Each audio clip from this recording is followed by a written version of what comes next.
Hi, welcome to Ger Lite number 6. The title for this class this week, special Omer edition, is Gerim Grurim. The subject matter in particular of Gerim Grurim is the Ger of the end of days. Not many people are aware of the fact that there is a Ger of the end of days. But in fact, the Ger is primarily an end of days creation in Torah. We know the Torah has many types of people. Bnei Yisrael, children of Israel, Gerim, widows, Levites, Kohanim, Israelites, many types of people. The Ger is actually more of a character than some might realize. Every parsha of the Torah contains something somewhere of Ger. The prophecies of Isaiah, Jeremiah, Ezekiel, the main prophets, are heavily influenced with Ger imagery, most notably Isaiah 14:1. The Ger will be grafted into the house of Jacob. With that said, there's a current Ger movement in the world that maybe has started as a Bnei Noach movement, calling itself Noahide. And as the more these Noahides have grown and have sought God, as opposed to some kind of group identity, but a real identification and relationship with God, as if to find oneself in the Torah to say, that's me. The budding Noahide was that. And the that we speak of is actually called Ger. The Bible, the 5 books of Moses, Old Testament, the Chumash, whatever you call it, only knows of Ger. It never heard of a Noahide, of a Noahite, or any other word you want to place upon these people. The Torah speaks very clearly about none other than Ger, which not only often begs the question, but begs the question, who is the Ger? The most famous Ger that ever lived, quite possibly, was Onkelos the Ger, the translation of the Torah under his pen. And he has his own code to the Ger that flows the entire span of the Torah of Moses. Each Ger on location is explained by Onkelos the Ger, whether he be the Ger uncircumcised, the Ger who has settled with you, many types of Ger. But it's an ancient code, one that needs understood to fully grasp the import of the Ger movement and concept and people. And with that, there's a whole lineage of rabbis over time who have helped unpack the Ger. Today we call that Ger Ger Toshav. And for those that don't like that term, we again simply call him the Ger. As we know, Ger Toshav is a problematic term. Everybody knows the Rambam says, but there is no Ger Toshav until the time of the Jubilee. And there is no Jubilee today, and there's not one in any foreseeable future. So what do we do with a movement that calls itself Ger? It's predicted there would be Ger, but yet we don't have any Ger. We're told there's only idolaters among us. Yet you may be standing and talking and associated with a bona fide person who calls himself Ger. He has rejected idolatry, has left the church, really doesn't resemble a goy in any respect or sense. What do you call him? We've called him the Ger. Ger Toshav, Noahide, Noahite, God-fearer, spiritual searcher on a journey. But the rabbis have a different tradition. They're not the non-Jew. They see it under rabbinic eyes. For them, there's another character in the Torah, one that many people might not be familiar with or have heard of. Much like the children of Israel became Jews, the Gerim at some point, about the same time of the Jews, the Purim miracle, became the Gerim Grurim. The Gerim in the days of Mordechai and Esther went from being stam random goyim to seeing Israel's greatness and redemption, followed Israel out, and they became the quintessential Gerim Mordechai Esther, those who see the greatness of Israel and are compelled to follow after them. We saw it with the Erev Rav in Egypt. We saw it in the days of Mordechai. We saw it in the days of David and Shlomo. And obviously, it goes without saying, we will see it again in the end of days, when Israel will gain prominence in the world, return to their land, and the nations of the world will recognize the strength of Yaakov. You would have to be a fool today to say that does not exist where we are in time and space. The Jews are on their land. We have strength. If you don't believe me, just ask Iran. Ask the nations about how strong Israel is. They'll say too strong for her own good. And there's a worldwide movement of Gerim, out of nowhere. I just love the God of Israel, he says. My heart feels Jewish, he says. They might call themselves Gerim, Ger Toshav. The rabbi doesn't know who you are, and there's no jubilee to vouch for who you are. They call you the Gerim Grurim. And here is a bit of information of the Gerim Grurim through the eyes of 2,000 years of rabbinic views. Chazal, various rabbis who have spoken about the imminent return of the Gerim to the world scene called the Gerim Grurim, the prophetic Ger of the end of days.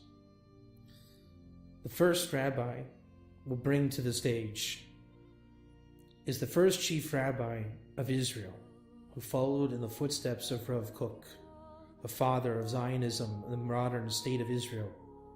Judaism in Israel is essentially Rav Kook. His job was to father the Yishuv, the settlement of early Palestine, as it was called in its secular terms, but the Jews knew it as a return to the land of Israel. That return to the strip of land that it was uninhabited as a state now had an essential problem.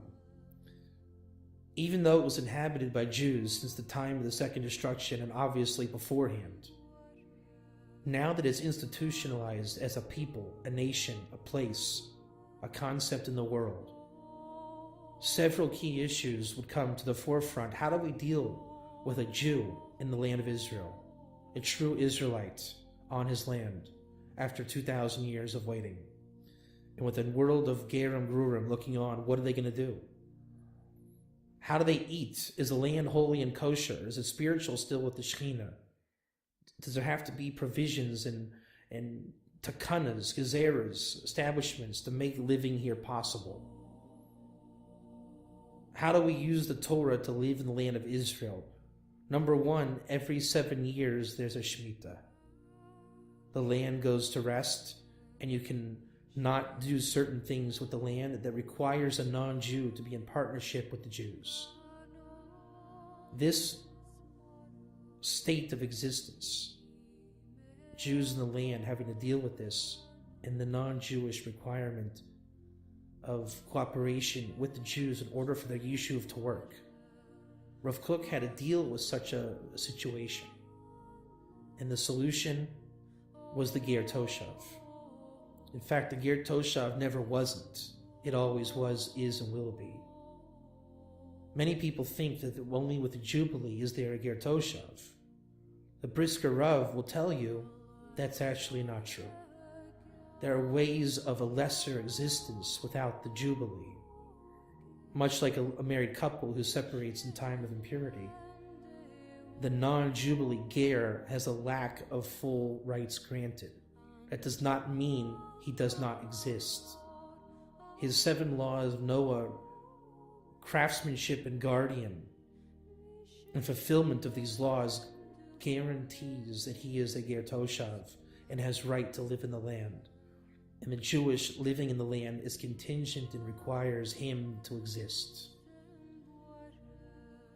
Rav Kook was the father of these statutes in the modern era, not to create them from scratch, but to unearth them, polish them off, and reintroduce them, much like the Shekhinah coming out of exile from the dust. But there's a lot of problems with this. The biggest problem, the first chief rabbi of Israel is going to have this problem. We have a little bit of a problem with our neighbor. the Egyptian state, who lives alongside Israel. The Torah says, do not bring them into your association. But here we have a budding state of Israel where they have to interact with us. And the answer goes like this. To paraphrase what's written in this paper right here from Heichel Yitzchak. A nation to become Gerim by their own volition before the coming of the Redeemer will never happen. If it would have happened, the Khuzaris would have become Gerim, and they didn't. But in the time the Mashiach is in the air, which many believe the state of Israel is at least a part of such a revelation, if the non-Jews, even in their own land and their own sovereignty, if they would become Gerim Grurim, chase after the God of Israel, become Noahides, whether through a Beit Din Yisrael, whether by their own acclamation upon their own selves, to become holy through you, Israel, would remove the impurity that came upon the nations from Sinai through the golden calf episode. They would be removed from the general category of goyim, idolaters. They can become holy through you, and all forbidden relationships would fall down. Now, we're not suggesting they marry your daughter, but in terms of interaction, land, cooperation, and coexistence, they would be able to function in a Middle East that recognizes the God of Israel. And the rabbi suggests, don't be afraid of such a condition. Just because they become holy through you doesn't mean, God forbid, my providence is then removed from you and placed upon them. And don't think that if you fall from your level of existence in mitzvot and relationship with God, then it's removed from you. He says that God says, my providence is with you, Israel. They become holy through you. They are merely attaching to you through their elevation, through either becoming some type of Ger Toshav, Zion mitzvahs, B'nai Noach, Noahide, whatever label that is non-goy, non-idolater that they end up with. There's nothing to fear only, but their attachment to Israel is the change of condition for them. They become recognized by God, and they recognize God. And this can happen simply by a choice of them upon themselves to be under the wings of the Shekhinah. The Brisker Rav says as much as well. How does one go from being a goy to a ger toshav? Simply by saying, I am a ger toshav. I accept the 7 laws of Noah. That alone makes him fundamentally different. And should he go back on that, I am now a goy, an idolater, I do not believe in ger toshav. He is now not a ger toshav. He can oscillate as much as he wants. Now, his soul is in peril. He should make up his mind and go with the ways of God. But should he waver and oscillate, such is the nature of man. It is our job to be a light to nations, to support the concept of a non-Jew recognizing God. And be the light to nations, and the prophesied end of all peoples is to be ger toshav and recognize God. A clear language will be switched for the peoples of the earth. That is the Gerim Grurim. They are compelled to come after Israel when Israel is strong. To say we are not strong today is basically foolish. We're Jews on our land and we're sovereign. The only question is, why do we not take back the Temple Mount? That's a different story, but that's not a problem with our power. The power is that we're Jews on the land and we have the Torah and the ability to even bring redemption if the light would just go out.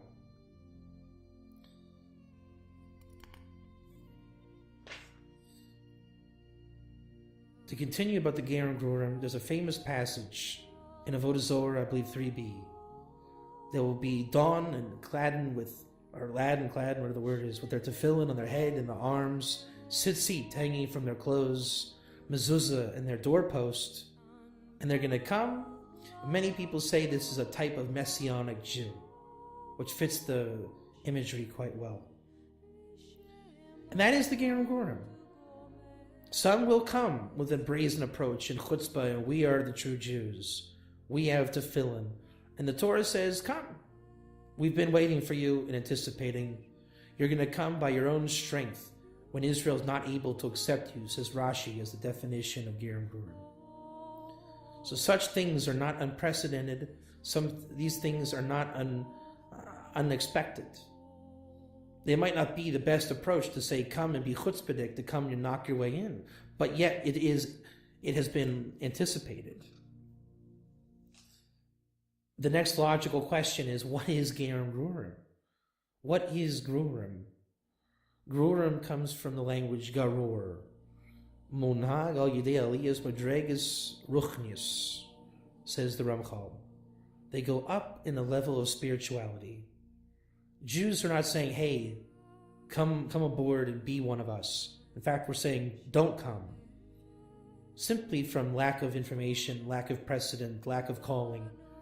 But yet the Gerim Grurim, the nations of the world in the end of days, who are reacting to Israel's paramount ascension to the land of Israel and the Temple Mount, in theory, as it's only a question why we don't recapture the Temple Mount. Thus the nations are compelled. If the Jews are strong, we want to be there, which is the definition of Gerim Grurim, Gerim Mordechai Esther. The non-Jews who see Jewish greatness and then are compelled to drive themselves towards that.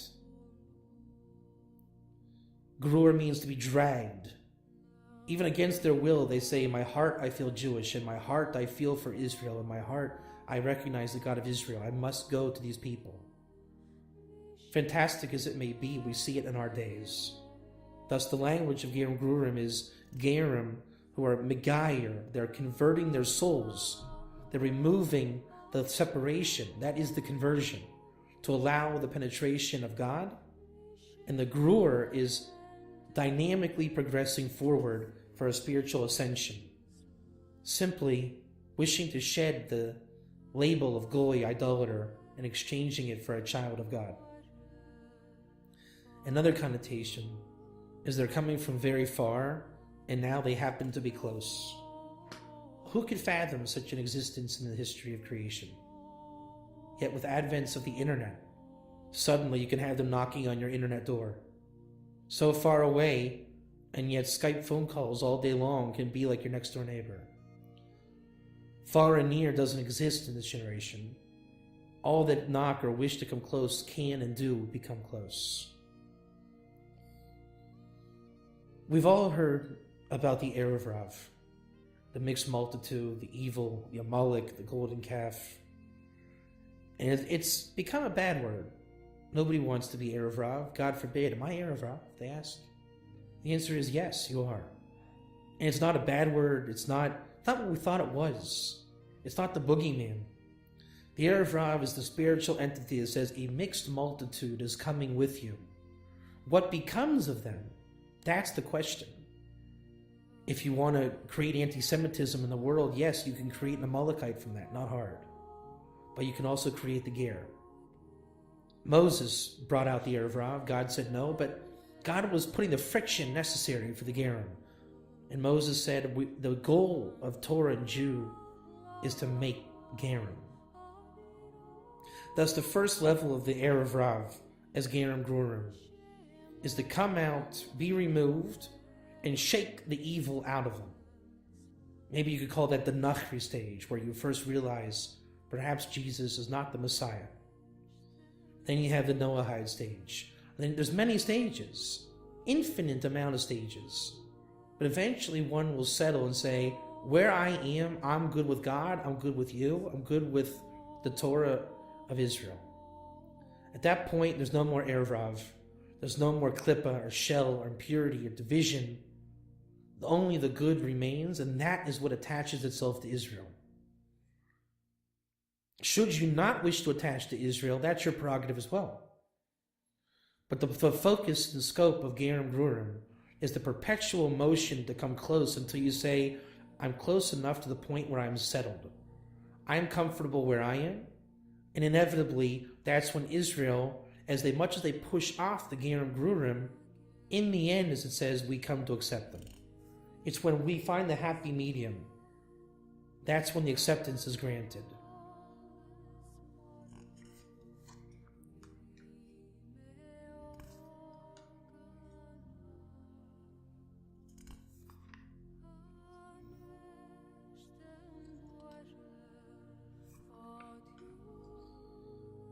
We know that famous in the Bible, in the Torah of Moses, the Chumash, 46 times it warns, do not taunt the ger to love the ger. Interestingly enough, the Gerim Grurim is under the label of lo tono, do not taunt the ger. This is the essence of this enactment. They're coming to you.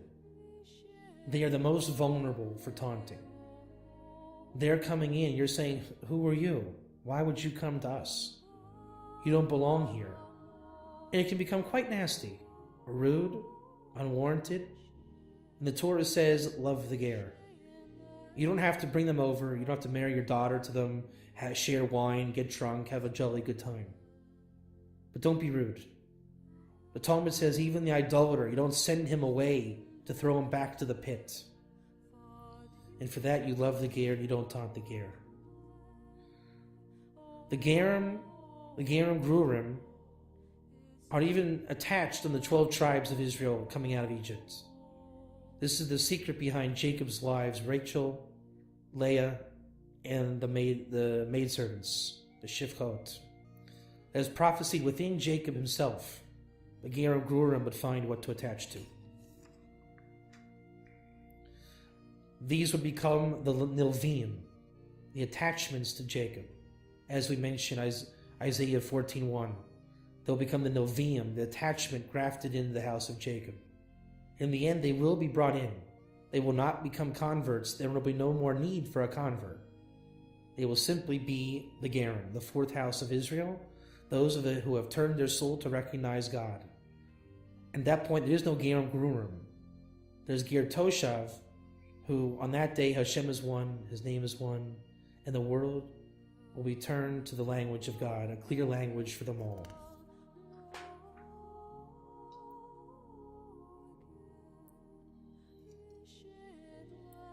Interestingly enough, the Rambam can be seen as a stumbling block for the Gerim Grurim. But here we have a commentary on the Rambam who says that they're Grurim b'Yisrael. They're chasing after Israel, and Israel does not bring them close. We don't proselytize and say, come on over and have fun. But we don't distance them completely either.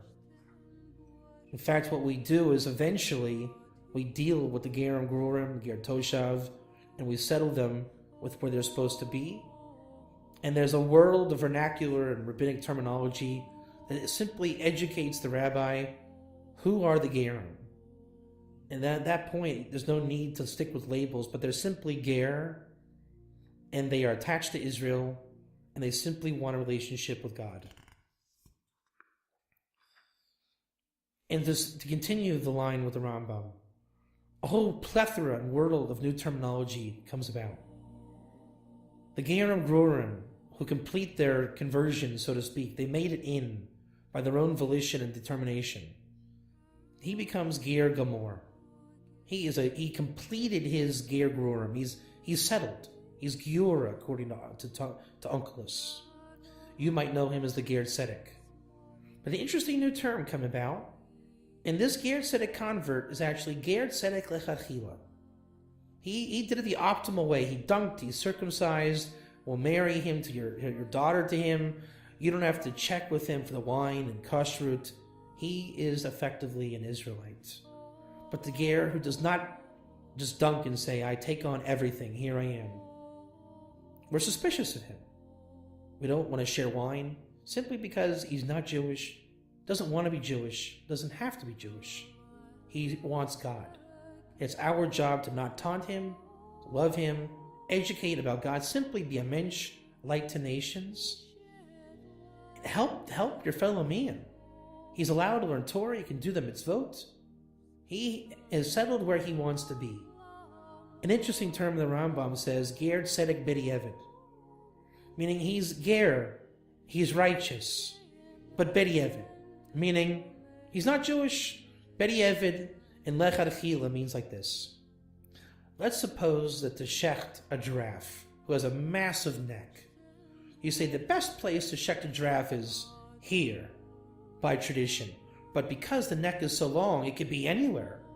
Lech Adchila, you do it in the prescribed place of the rabbis. But if you do it here, it doesn't matter. It's kosher. In that you did it, okay. But don't do it again. So the Lech Achila Ger Tzedek says he did it in the fact that we don't have anything to be worrying about as Jews. If he comes over, can he daven? Can he not daven? Can he eat our food? Those suspicions in halacha are gone.